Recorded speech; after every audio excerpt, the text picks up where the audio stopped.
Sveiki mano brangieji, šiandieną susirinkom apžvelgti jūsų kovo mėnesį, bet prieš pradedant analizuoti jūsų taro prognozę, norėčiau pristatyti du svarbius astrologinius įvykius kovo mėnesio. Ir pirmasis jų yra retrogradinė Venera. Ką reiškia retrogradinė Venera? Kad jinai keliauja atgal, o kai planetos keliauja atgal, mes negalime daryti jokių naujų darbų, eiti kažkur tais į priekį, žengti pirmus žingsnius, nes tiesiog jaučiame tam tikrą pasipriešinimą iš aplinkos. Tai retrogradinė Venera pas mus bus nuo kovo 2 iki balandžio 13 dienos. Venera pas mus susijusi su grožiu, asmeniniais santykiais, meile, pinigais ir tokiamis veiklomis, kuriomis mes mėgaujamės. Tai ką svarbu žinoti? Jokių būdų nesigulame po skalpeliu, nesidarome jokių grožio injekcijų, neeksperimentuojame su savo išvaizda. Moterim labai dažnai retrogradinės Veneros metu atkeliauja idėja, kad gal nusikirpsiu plaukus labai trumpai, galbūt kardinaliai pakeisiu plaukų spalvą. Bet kai Venera pradės eiti tiesiogiai balandžio mėnesį, dažniausiai moteris pasigaili to savo sprendimo, kadangi mūsų skonis pasikeičia būtent tada, kai Venera pradeda keliauti atgal. Mums atrodo, kad nuo šiol aš keičiu savo garderobą, keičiu savo plaukų spalvą, ilgį, makiažą, o galiausiai po to mėnesio pusantro atkeliauja nušvitimas, kad man niekas nepatinka, nei tie nauji drabužiai, nei plaukų spalva, nei plaukų ilgis, nei dar kažkokie kitokie pokyčiai. Jeigu sutiksite kažkokią tai naują simpatiją, tai kai Venera pradės eiti tiesiogiai, jūs tiesiog tą žmogų galite pamatyti kitokiu negu būtent to retrogradinės Veneros periodu. Retrogradinė Venera yra nepalanki santuokai, būtent tam parašui santuokos, taip. Jūs galite švęsti, organizuoti šventę artimiesiems, bet būtent viskas, kas susiję su kontraktais, su parašais, išlaukite bent jau tada balandžio vidurio, taip. Ir sakome ne visiems dideliems, brangiems pirkiniams. O kita planeta, kuri bus retrogradinė, tai kas žiūrėjot savo metinės prognozes, jūs visą tai jau girdėjote. Tai pas mus nuo kovo 15 iki balandžio 7 bus taipogi ir retrogradinis Merkurijus. Tik su Merkurijum yra tokia problema, kad jisai turi savo tokį šešėlinį veikimą, tai yra 2 savaitės iki retrogradinio periodo ir dar 2 savaitės po retrogradinio periodo. Jūs jausite tokią sumaištį, balaganą savo gyvenime, kadangi Merkurijus yra atsakingas už komunikaciją, tai jūs jį jausite ne nuo kovo 15 iki balandžio 7, bet jūs galite jį pradėti jausti jau nuo kovo 1 iki balandžio 21.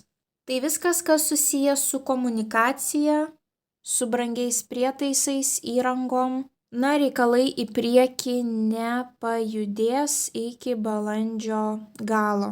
Problema dar, kad Venera ir Merkurijus bus retrogradiniai tuo pačiu metu. Taip, vieną momentą jie susilies, susikirs jų datos, tai tuo metu jokių būdų neperkam jokių baldų, brangios namų įrangos. Retrogradinis Merkurijus gali sustabdyti tam tikrus procesus, tai pavyzdžiui, jūs tikėjotės, kad jūsų baldai atkeliaus po poros savaičių, bet ateina kažkokie tai strigdžiai ir jums reikia laukti, pavyzdžiui, dar mėnesį laiko. Tai sakykime, retrogradinis Merkurijus dar būtų nieko tokio, bet problema, kad dar šalia yra ir retrogradinė Venera, tai reiškia, jūs įsirinkat baldą.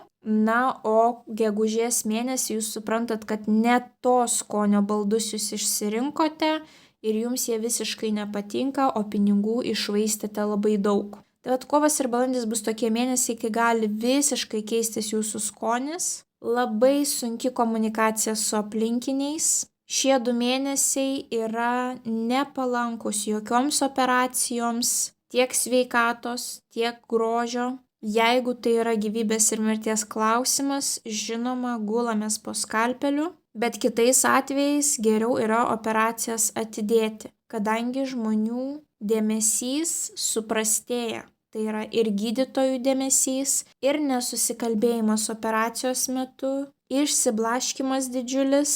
Kiek aplinkiniai žmonės yra turėję operacijų per retrogradinį Merkurijų ir tuomet, kai Merkurijus ėjo tiesiogiai, tai net ir ta pati operacija pas tą patį gydytoją, bet sakykime, kairė kūno pusė ir dešinė, taip, tai visada, kai buvo atliekama per retrogradinį Merkurijų, gijimas buvo sunkesnis, siūlės ne tokios tvarkingos, kažkokie nesusikalbėjimai su chirurgais. Balaganas ligoninėse, netikėtai reikia ilgiau laukti, pamirštamos kažkokios tai svarbios paciento detalės. Tai kiek įmanoma vengiam operacijų, grožio injekcijų, lazerių. Na, o kalbant apie retrogradinį Merkurijų atskirai, tai viskas, kas susijęs su komunikacija, sutartis pas mus irgi yra komunikacija. Reiškia labai blogas laikas pasirašyti bet kokias sutartis.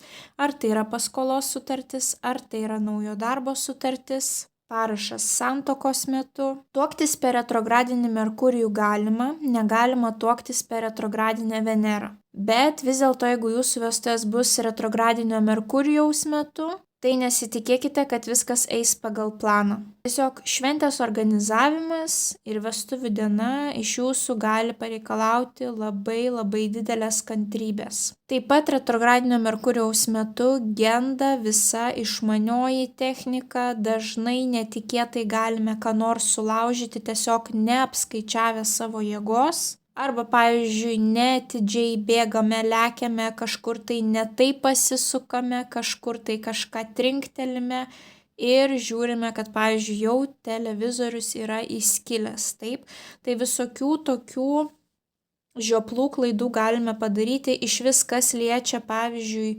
kavą ir kompiuterį, mobilųjį telefoną. Tuos 2 mėnesius nelaikome kavos ar kitų skysčių šalia elektroninės įrangos, kadangi dažnu atveju žmonės tiesiog žioplai išpila tą skystį ant savo tos įrangos ir ji nustoja veikti. Jeigu rašote savo baigiamuosius darbus, būtinai pasirūpinkite, išsisaugokite paskutinės savo darbų versijas kažkokiose tai saugyklose ir ne vienoje vietoje, nes vėlgi, kaip ir sakiau, kompiuteriai taipogi netikėtai gali išsijungti ir gali dingti jūsų visi parašyti darbai. Tai kad nereikėtų rašyti 50 puslapių iš naujo, iškart pasirūpinkite atsarginėmis kopijomis. Atidžiau vairuokite, lėčiau vairuokite. Kadangi aplink jūs pastebėsite, kad žmonės, kažkaip tai žiopliau vairuoja, rizikingiau vairuoja ir apskritai retrogradinio Merkurijaus periodu visada padidėja avarijų skaičius kelyje ir būna daugiau tokių avarijų rimtesnių, sakykime, kur sustabdo visą eismą, kai net keletą automobilių atsitrenkia viena į kitą. Jeigu turite augintinių, jiems operacijas irgi būtų geriau perkelti.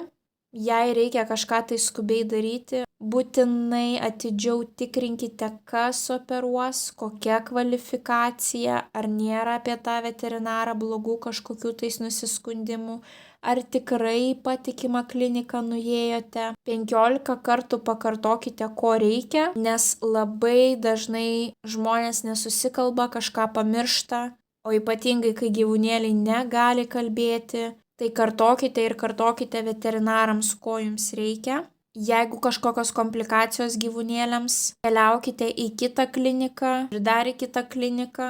Nepasikliaukite tų pačių veterinarų komentarais. Nešvaistykite brangaus laiko, kad ta nesėkminga komunikacija nepasibaigtų savo augintinio netekimu. Nieko brangaus pirkti negalima. Ypatingai būsto, jums atrodys, kad sėkmingai būstą nusipirkot, o po tų poros mėnesių jūs galite sužinoti kažkokių tais paslapčių, ko laiku nesužiūrėjote iki pirkimo ir dabar jau teks daug investuoti, kad sutvarkyti, pavyzdžiui, tą bėdą būste, kurią radote. Tai kas susiję su asmeniniais santykiais, santuoka, grožiu, tai stabdome save nuo kovo 2 iki balandžio 13 dienos. Kas susiję su kontraktais, operacijomis, brangiais pirkiniais ar kažkokiamis tai svarbiomis dėrybomis, tai būtinai stabdome save nuo kovo 15 iki balandžio 7, bet dar geriau būtų, jeigu sustabdytume save nuo kovo 1 iki balandžio 21. Bet kadangi suprantu, kad tai yra labai didžiulis laikotarpis, taip žmonėms 2 mėnesiai realiai iškrenta iš gyvenimo, tai bent jau pasistengkite, kad kažkokie tais kontraktai nebūtų pasirašyti kovo 15 balandžio 7 dienos periode.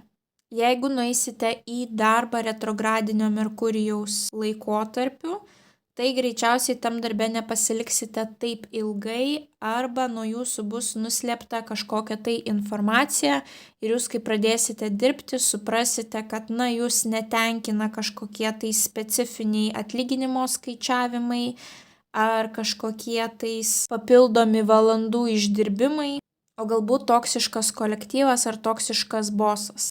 Kas liečia valstybinės institucijas, popierių tvarkymą, retrogradinis Merkurijus labai stabdo visus tuos reikalus ir yra labai sunku viską susitvarkyti.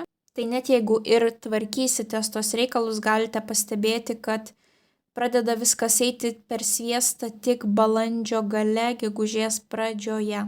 Jeigu keliausite retrogradinio Merkurijaus periodu, labai atidžiai viską žiūrėkite, nepavėluokite į skrydžius, 5 kartus pasižiūrėkite, ar pasiėmėte pasą, bilietą, protingai susidėliokite daiktus į rankinį bagažą, nes registruotas bagažas netikėtai gali pasimesti kelyje. Tai kad jums tas pamestas bagažas nesugadintų kelionės, tai tiesiog patariu protingiau susipakuoti reikalingiausius daiktus į rankinį bagažą. Išskirtinai pažymėkite savo lagaminą, kad nesumaišytumėt su kažkieno kito. Visą laiką akylai stebėkite savo krepšius. Net jeigu ir mažas oro uostas, atkeliaukite 3 valandas iki skrydžio, nes gali būti kažkokie tais netikėti būtent elektronikos sutrikimai, kurie gali visą tą užsiregistravimo procesą sulėtinti. Ir iškart pasiruoškite papildomą biudžetą kažkokiem tais neplanuotiems įvykiams, nes gali būti, pavyzdžiui, kad iš vis atšaukia jūsų skrydį ar daug valandų jisai bus atidėtas. Dėl to galite pavėluoti į dar kitą skrydį, jums reikės kažkur tais pernakvoti, jums reikės papildomai maisto nusipirkti. Galbūt jums netgi teks papildomai drabužių nusipirkti, jeigu jūsų bagažas pasimetė taip. Galbūt atvyksite į viešbutį, jums sakys, jūs pavėlavote, mes rezervaciją atšaukėme, jums reikės pirktis nakvynę kažkur tais kitur, tai vėlgi papildomos išlaidos. Tai įmanoma keliauti retrogradinio Merkurijaus periodu, bet reikia būti viskam šitam pasiruošus, tuomet niekas nesugadins jūsų kelionės. Tai greičiausiai tiek iš manęs būtų apie astrologinę pusę. Jeigu kils klausimų, drąsiai rašykite komentaruose, visiems atsakysiu. Kaip visada noriu priminti, kad mano prognozes reikia žiūrėti pagal savo saulės ženklą, mėnulio ženklą bei ascendentą. Daugiau informacijos aprašyme po šio vaizdo įrašo. Ir noriu priminti, kad nuo šių metų kanale galite rasti kiekvieno mėnesio pilnaties ir jaunaties papildomas prognozes. Tai kas dar negirdėjote ir nežiūrėjote, kviečiu pasiklausyti ir jas. O dabar keliaukime į tarologinę prognozę. Svarstyklės tik ką papasakojau, ko reiktų vengti retrogradinio Merkurijaus metu. Ir pati pakliuvau į Merkurijaus spąstus. Man niekada nepavyksta įrašyti prognozių be techninių nesklandumų, kai ateina retrogradinis Merkurijus. Tai ir šis kartas neišimtis. Tai svarstyklės pirmoji dalis prognozės neįsirašė, todėl dar kartą bandau iš naujo įrašinėti jūsų prognozę. Labai apgailestauju, kad taip ilgai teko laukti. Ir kaip matote, kortos ant stalo jau išdėliotos, antrą kartą aš jums iš naujo kažkokių tais kitų kortų traukti nenorėjau, kadangi prognozė labai graži. Tai tiesiog kovo mėnesio prognozėje pas jūs nebus būtent to kortų traukimo momento. Tai kągi, apibendrinant jūsų mėnesį, jums iškrito netgi 2 karaliai, tai greičiausiai turėsite 2 svarbius vyrukus kovo mėnesį savo gyvenime. Na ir taipogi jums iškrito 2 damos, tai jeigu esate vyras, tai turėsite tiek 2 vyrukus, tiek 2 damas svarbes kovo mėnesį. Jeigu esate moteris, tai turėsite 2 vyrukus svarbius ir 1 svarbę moterį, su kuria bus susijęs būtent jūsų 3 savaitės įvykis. Tai pradėkime nuo jūsų 1 savaitės ir jums iškrenta taurių karalius, kuris gali būti vandens ženklo vyrukas, tai yra skorpionas, žuvis arba vėžys. Arba jisai tiesiog bus labai jausmingas, turintis aukštą emocinį intelektą, gali dirbti kūrybinėje sferoje arba gali dirbti būtent su jausmais, emocijom. Tai kas čia gali būti, pavyzdžiui, psichologai, psichiatrai, ezoterikai, na ir prie to paties visos kūrybinės profesijos. Šalia jo iškrenta lazdų valetas, o valetai pas mus atsakingi už tas amžiaus grupės, kurioms reikalinga priežiūra. Tai yra mūsų vaikai arba pagyvenę tėvai seneliai. Tai kągi mes matome, gali būti 1 savaitę tėčio ir vaiko santykis arba gali būti suaugusio vaiko ir pagyvenusių tėvų ar senelių santykis. Ir šitam santykiui iškrenta korta monetų 5. Monetų 5 yra skurdumas, gali būti 3 rūšių. Finansinis skurdumas, kaip pavyzdžiui per daug paišlaidavote ir jaučiate finansinį stygių. Sveikatos skurdumas, tai reiškia gali būti kažkoksai tai peršalimas. Na, arba dvasingumo stygius, kai neturite inkaro savo gyvenime, kažkokio tai aukštesnio tikėjimo, kam aš čia esu, kokios mano vertybės, kokias gyvenimo taisyklės turiu, koks mano tikslas, misija. Tai kokios situacijos čia gali būti. Jeigu esate moteris, galbūt, pavyzdžiui, tiek jūsų antroji pusė, tiek vaikas 1 savaitę turi prastą sveikatą. Galbūt šiam vyrukui 1 savaitę reikės daugiau pinigų investuoti į vaiką ir dėl to, pavyzdžiui, šeimos biudžetas sumažėja, taip. Galbūt reikės padėti finansiškai savo pagyvenusiems tėvams, seneliams ir dėl to ta finansinė situacija gali būti prastesnė. O galbūt reikės rūpintis sveikata būtent ne vyro ir ne vaiko, o būtent savo tėvų ar senelių. Monetų 5 tradicinėje kaladėje galima pamatyti, kaip 2 žmonės eina žiemą per pusnis, dreba iš šalčio, o šalia stovi bažnyčia, kur yra šilta, kur gali surasti prieglobstį, bet jie į tą pusę net nežiūri ir toliau eina ir vaidina, sakykime, tas aukas. Tai pagal šią kortą visada svarbu yra nebijoti pasikreipti pagalbos, nesvarbu, kad ir ant kiek jūs galite būti išdidus, bet jeigu pas jūs bus kažkokia sudėtinga situacija, nebijokite pasikreipti pagalbos. Galbūt jūs tą pagalbą ir rasite būtent pasikreipę į taurių karalių, taip, o galbūt į savo tėvus ar galbūt jau suaugusius vaikus, kurie jums kažkaip tai galės padėti. Taipogi valetai pas mus atsakingi ne tik už asmenis, bet ir už pirmuosius kažkokius tai fizinius žingsnius. Už kažkokias tai veiklas, kurias mes darome fiziškai. Pavyzdžiui, galbūt 1 savaitę su šitu taurių karaliumi jūs sumastysite atlikti kažkokį tai būsto kosmetinį remontą ir dėl to išsileisite gana daug pinigų. Galbūt jūs nuspręsite su tuo vyruku keliauti į kažkokią tai trumpo atstumo kelionę, bet vėlgi bus kažkokie potyriai ir vėlgi pinigai išsileidžia. Lazdų valetas yra ta kibirkštis, noras kažko imtis, kažką daryti, bet galbūt jūsų stabdis bus prasta finansinė situacija ir galbūt dėl to jūs pasikreipsite į tą taurių karalių, o galbūt tiesiog pasidalinsite savo gyvenimo situaciją su tuo taurių karaliumi ir tas taurių karalius pats pasiūlys kažkaip tai tą situaciją išspręsti. Tai kokie yra raktiniai žodžiai?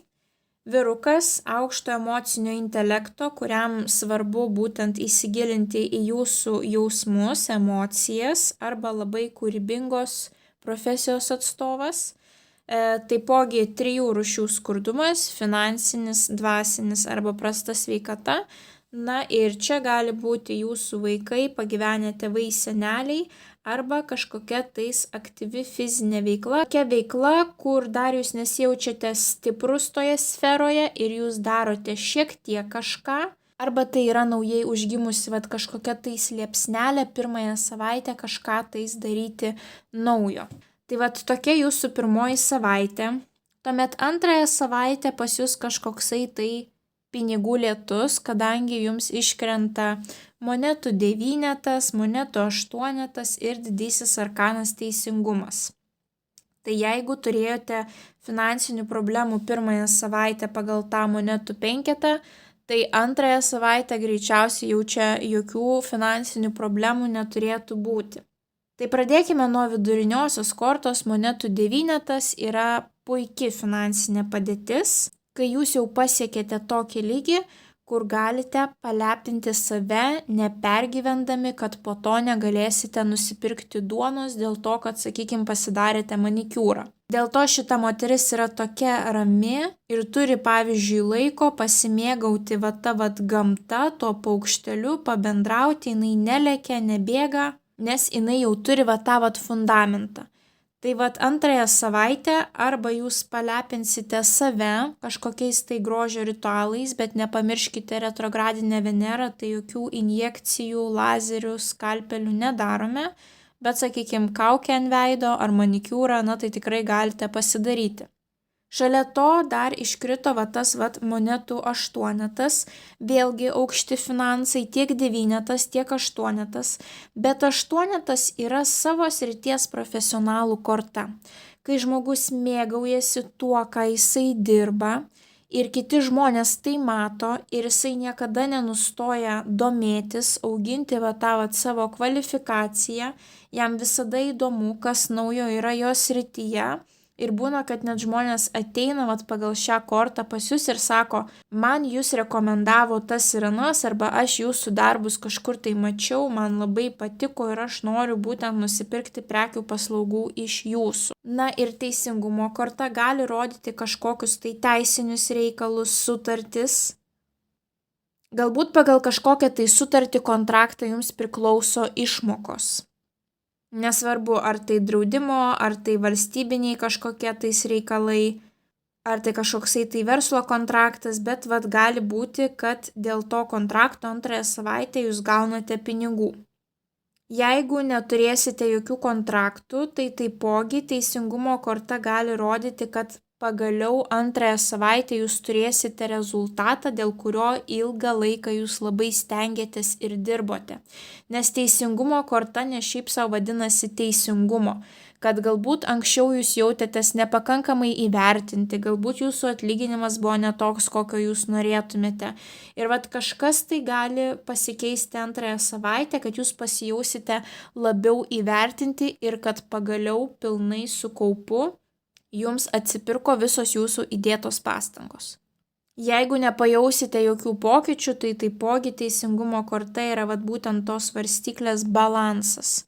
Ir kadangi mes matėme, kad jūs galite mėgautis savimi, bet ir taipogi mėgautis savo darbu, tai gali būti, kad antrąją savaitę jums tiesiog labai sėkmingai pavyks suderinti būtent poilsį ir darbą. Ir dėl to jūs galėsite ir džiaugtis savo darbu, jums nebus, sakykime, didžiulio kažkokio tai nuovargio ar tų minčių, sakykime, kad norite mesti savo darbą, jų nebus, nes jūs elementariai rasite antrąją savaitę tą balansą, kad aš lyg ir save palepinau, lyg ir pinigų dar užtektinai liko, lyg ir į darbą galiu lengvai atsikelti, tokia labai nuostabi antrosios savaitės būsena.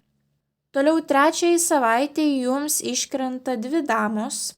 Kardų dama greičiausiai būsite jūs, kadangi jinai atstovauja būtent dvynius, svarstyklės ir vandenius. Na ir taipogi iškrito lazdų dama. Lazdų dama pas mus atstovauja liūtus, avinus ir šaulius.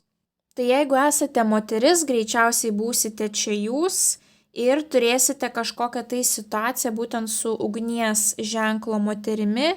Ir ugnies ženklo moteris dažniausiai mėgsta įsakinėti arba jinai negali nusidėti vietoje, jinai daug ką daro fiziškai. Jei sunku susikaupti ties teorinėmis žiniomis, jei labai norisi judėti, daryti, bėgti, lėkti. Jeigu esate vyrukas, kažkaip jūs būsite įsipynęs į situaciją būtent su šiomis dviejomis moterimis. Tai jeigu esate vyrukas, tada kokia šita moteris? Šita moteris yra aštraus proto ir aštraus liežuvio. Jinai yra labai racionali, jinai kovoja už teisingumą dažnai, bet jinai nepajaučia kitų žmonių jausmų ir gali šiek tiek per aštriai kažką tais pasakyti. Tai viena, kuri mėgsta vadovauti, o kita, kuri gali leptelti kažką nemalonaus. Ir tarp jų iškrenta kardų septynetas, o kardų septynetas yra korta reprezentuojanti visus įvykius susijusius su žema morale. Ką tai reiškia? Sukčiavimas, vagystės, apkalbos už akių, kažkokių, pavyzdžiui, apkalbų skleidimas. Jeigu esate moteris štai šita, tai gali kažką tais tokio nemalonaus daryti šita lazdų dama, galbūt už jūsų nugaros jūs apkalbėti, galbūt kažką padaryti, pakišti jūs darbe kažkaip, kad gautųsi, kad jinai yra aukščiau jūsų, taip galutinėme rezultate. Apkaltinti jūs kažkuo tais nebūtų. Galbūt jinai taip pavydi, sakykime, jūsų antrosios savaitės tos būsenos, kad trečiąją savaitę, jinai negali nuslėpti to savo pavydo ir, pavyzdžiui, jūs sužinote, kad ta moteris kažkam tai sakė apie jūs. Tai trečiąją savaitę jums labai svarbu saugoti sukčių, nes tai gali būti ir moteris, kurios jūs nepažįstate, taip. Taipogi pagal kardų septynetą gali būti žmonių nuviliojimas, klientų nuviliojimas. Galbūt, pavyzdžiui, jeigu jūs turite kažkokį tai saloną ir ten nuomojate darbo vietas meistram, tai tie meistrai, pavyzdžiui, už jūsų nugaros gali susiplanuoti, kad nuo kovo 1 dienos mes pas ją nebedirbsime. Ir taip netikėtai jie ateina ir pasako, kad viskas, mes visi išeiname ir tau reikės ieškoti žmonių, kurie išsinuomotų pas tave patalpas ir ne vieno žmogaus. Tai yra, kai būrys žmonių yra nuvedamas, o jūs apie tai net ir nežinojote. O jeigu esate vyrukas, tai, pavyzdžiui, gali būti jūsų antroji pusė ir mama ir jos kažkaip tais nesutars trečiąją savaitę ir jūs gausitės, kaip sako, tarp dviejų ugnių. Tai ką labai svarbu žinoti trečiąją savaitę, jeigu kažkas pasielgs su jumis labai negražiai, tai anksčiau ar vėliau jie karmą atgal gaus. Ką jums svarbu daryti? Nenusileisti iki to plintuso lygio. Taip, jūs tuo tarpu išlaikote aukštą moralę. Nesvarbu, kaip kiti žmonės negražiai be pasielgtų, trečiąją savaitę tvardykitės ir išlaikykite tą aukštą savo moralės lygį. O paskutinėje savaitę pas jūs vėl toks jausmas atsiranda kažkokia tais ugnelė, kadangi jums iškrito lazdų tūzas, o lazdų tūzas yra nauja aistra, užsiplieskusi jūsų širdyje kažkokia tais idėja, kurios jūs labai norite imtis. Tai gali būti kažkokia tais fizinė veikla, kadangi lazdos pas mus atsakingos už fizinius veiksmus. Tai gali būti, sakykime, kad turite kažkokį planą veikti, kad atėjo laikas žengti tą realų fizinį žingsnį. Ir prie to paties jums dar iškrenta didysis arkanas jėga stiprybė. O jėga stiprybė būtent rodo, kad jūs galite pažaboti tas savo baimės. Būtent šitas juodas vilkas reprezentuoja jūsų baimės. Ir pasižiūrėkite, kaip šita moteris žiūri savo baimėms tiesiai į akis ir jas tvardo, perlipa jas ir turi tą užsidegimą eiti, judėti, nesvarbu, kad man yra baisu. Prie to paties pasižiūrėkite, kokia yra rami šita moteris. Pas ją iš vidaus sklinda ta vidinė jėga stiprybė. Jinai nėra agresyvi, taip.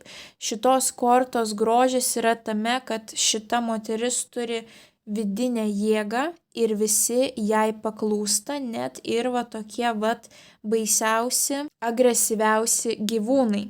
Tai ir jūs turėsite paskutinėje savaitę tokią vidinę jėgą, charizmą, kad žmonės tiesiog gali, pavyzdžiui, į jūs atsisukinėti ir žiūrėti, wow, kas čia per žmogus, iš jos sklinda tokia energetika, paskui kurią norisi sekti. Jūs taipogi gražiai galite atrodyti ir antrąją savaitę, būtent tas monetų devynetas, taip, ta savęs palepinimo korta. Tai tiek antrąją, tiek ketvirtąją savaitę toks jausmas, kad jūs švytėsite, kad jūs spirgėsite tiesiog iš to nekantrumo daryti tai, ką jūs sugalvojote. Na ir ketvirtąją savaitę į šitą visą aistrą motyvaciją bus įsitraukęs būtent monetų karalius. Tai gali būti žemės ženklo vyrukas, tai yra jautis, mergelė, ožiaragis, arba jisai dirbs finansinėje sferoje, arba jisai bus atsakingas už jūsų finansus. Pavyzdžiui, mūsų darbdaviai yra atsakingi už mūsų finansus arba mūsų artimi žmonės. Galbūt šitas žmogus, pavyzdžiui, paskutinėje savaitę jums padės finansiškai, kad jūs galėtumėt įgyvendinti tą savo aistrą. Galbūt tai bus jūsų darbdavys ir jisai jūs pagirs ir tai jums uždegs tą dar didesnę motyvaciją kažką eiti ir daryti. Galbūt tas žmogus jums pasakys kažkokį tai komplimentą ir būtent tai pagerins jūsų nuotaiką ir jūs atrodo, kad skraidysite padebesiais, kaip viskas lengvai jums eisis kaip per sviestą, taip? Galbūt šitas vyrukas bus jūsų klientas, kuris bus labai malonus, įvertins jūsų darbą ir jūs jausitės labai laimingi. Kad ir kas bebūtų ketvirtąją savaitę, tai jeigu šauna kažkokia idėja, bet jums yra šiek tiek nedrąsu, tai nebijokite, nestabdykite savęs, nes jėgos stiprybės korta rodo, kad jūs turite visus resursus, kad pasiektumėte to savo tikslo ir įgyvendintumėte tą savo idėją.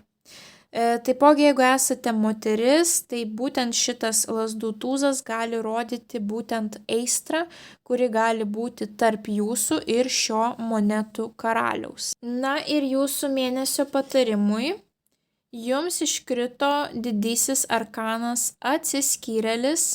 Atsiskyrėlis rodo, kad atėjo laikas kovo mėnesį surasti balansą tarp visuomeninio gyvenimo ir buvimo vienumoje. Tai reiškia, nepamirškite pasikrauti savo bateriją, viskas gerai, reikia bendrauti, bet kai jaučiate, kad jėgos senka, labai svarbu laiku atsitraukti ir pakrauti savo bateriją.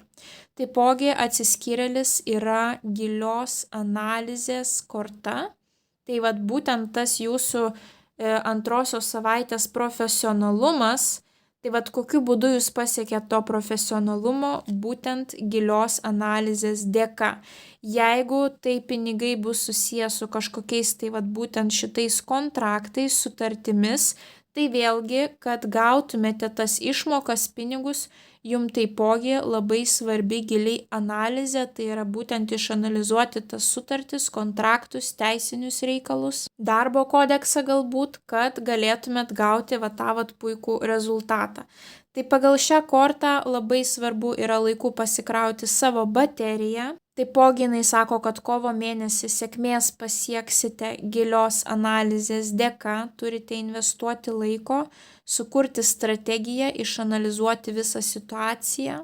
Na ir taipogi šita korta yra gana dvasiška ir būtent tas žibintas, tai yra jūsų paieškos, jūsų kelio. Jūs turite atsiskirti ir pamastyti, kokios jūsų vertybės, kokie jūsų gyvenimo tikslai, kur jūs norite nukeliauti. Ir tuomet būtent užsižiebė šitas jūsų žibintas ir jisai jums nušviečia kelią, kur turite keliauti toliau. Tai tiek pirmąją, tiek trečiąją savaitę, ar galbūt tas monetų penketas, ar galbūt tas kardų septynetas, tos situacijos gali jūs priversti taip atsiskirti ir pamastyti, kodėl aš gavau tokią situaciją, ką aš išmokau, o kokios pas mane vertybės ir kaip aš turėčiau reaguoti toje situacijoje, taip. Na, o likusias 2 savaitės, kur gali būti kažkoksai tai svarbus bendravimas su vyruku, naujos idėjos, judėjimas, bendravimas, atsidavimas darbui, tai vat vėlgi šito korto jums sako balansas. Nepamirškite tas porą savaičių atsiskirti, pabūti vienumoje ir pakrauti savo bateriją. Na ir jūsų mėnulio žinutė. Nieko nesirinkti irgi yra pasirinkimas.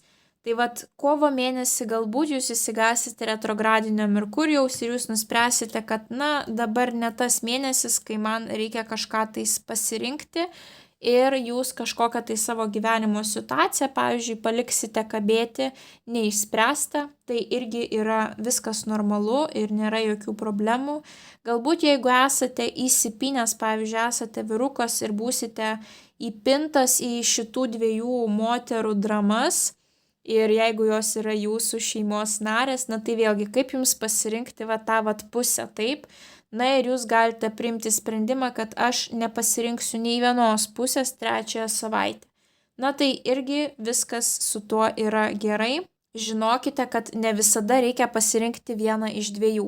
Galbūt reikia sugalvoti 3 variantą, apie kurį nebuvote pagalvoję, o galbūt kartais reikia tiesiog leisti gyvenimui tekėti sava vaga ir natūraliai viskas išsisprendžia ir atkrenta jums nereikalingi variantai.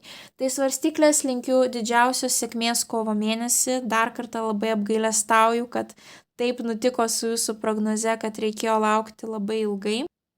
Nepamirškite paspausti patinka mygtuko, komentare parašyti bent jau širdelę, pasidalinti prognozę su artimaisiais, kuriems ji galėtų būti aktuali. Na ir jeigu dar neužsiprenumeravote, tai skatinu užsiprenumeruoti kanalą, kad nepraleistumėte jums aktualių prognozių. Na, o mes susimatysime jūsų kitose prognozėse. Ate.